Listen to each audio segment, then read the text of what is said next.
ផលិតផលទាំងអស់នេះគឺជាផលិតផលរបស់ប្រទេសកូរ៉េ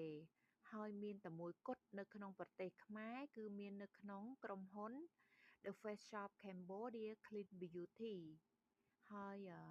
ខ្ញុំជាអតិថិជនខ្ញុំគាំទ្រផលិតផលនេះខ្លាំងណាស់ព្រោះប្រើទៅវាត្រូវជាមួយស្បែកខ្ញុំដៃខ្ញុំកាន់ពណ៌ស្វាយខ្មៅនោះនឹងជា form លាងមុខហើយពណ៌ទឹកក្រូចនេះនៅក្នុងថង់ទិញថ្មីចេះនៅក្នុងថង់ឡើយមិនទាន់យកចេញហ្មង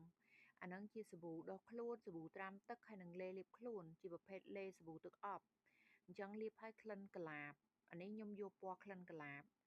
លាបឲ្យមិនបាច់បាញ់ទឹកអប់ទេចេញទៅក្រៅមេអំបៅដេញទុំ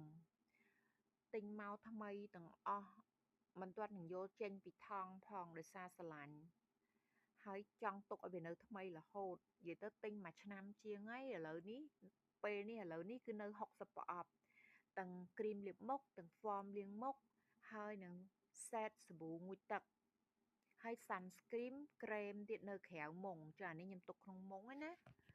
ទុកក្នុងមុង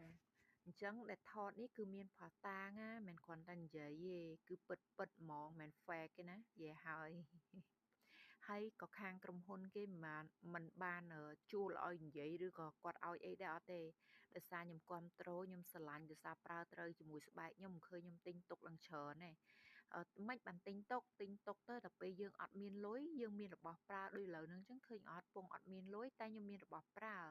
ខ្ញុំមានលេលាបមុខខ្ញុំមានសាប៊ូដុសខ្លួនក្លិនខ្ញុំអត់ជូរទេនៅក្អូបនៅក្លិនផ្កាកលាបទោះបីអត់មានលុយពិតមែនគ្រាន់ពិតមែនតែក្លិនខ្លួនគឺក្លិនផ្កាកលាបអញ្ចឹង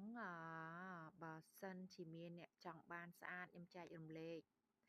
ស្ត្រីដែលអាយុ30ជាងហ្នឹងទិញប្រភេទហ្នឹងប្រើទៅបើស្បែកខ្ញុំគឺត្រូវប្រភេទហ្នឹងហើយយកដាមនេះគឺថាប្រើមកជីវិតអត់ដូរទេសូម្បីតែសាប៊ូដុសខ្លួនក៏ដោយពេញចិត្តគាំទ្រ The Face Shop Cambodia រហូត